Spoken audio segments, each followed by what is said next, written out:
Rozhodli sme sa spolu s výborom Združenia rodičov, že svoj sviatok oslávia deti dnes, teda v piatok. Dobre, potom si to pýtaj. Pozor na zubky, aby ste sa nekopli. Poďte sem.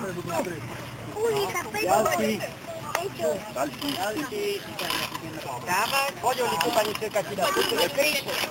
Prestanite, poď, zahodme. No, strikaj na tie strikovnice. Martinko, veď mier tou. Mier, dolu strikaj. Puntu lepšie, Martin. Dobre, vyvalil. Ďalší.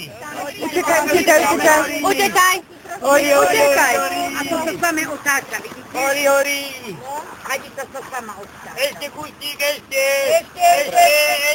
Celú rozpotáme. Veľká horí, utekaj. Dobre. Horí. No, dobre. A na aké číslo by ste vykačili?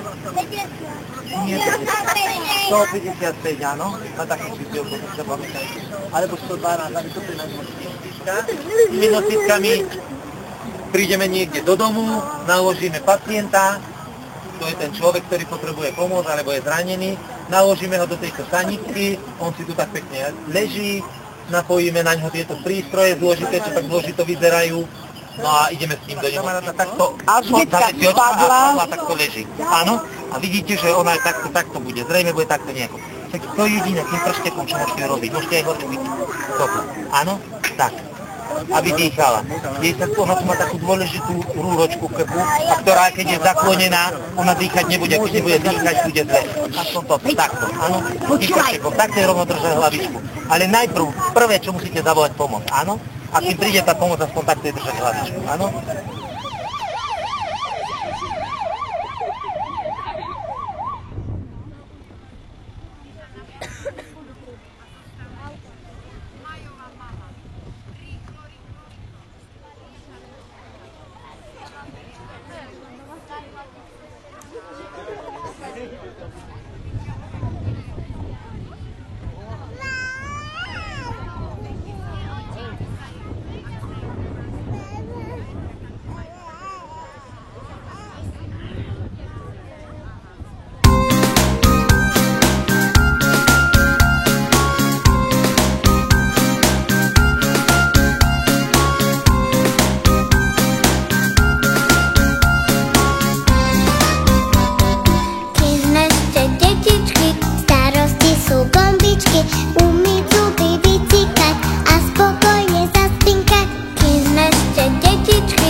Kým si ešte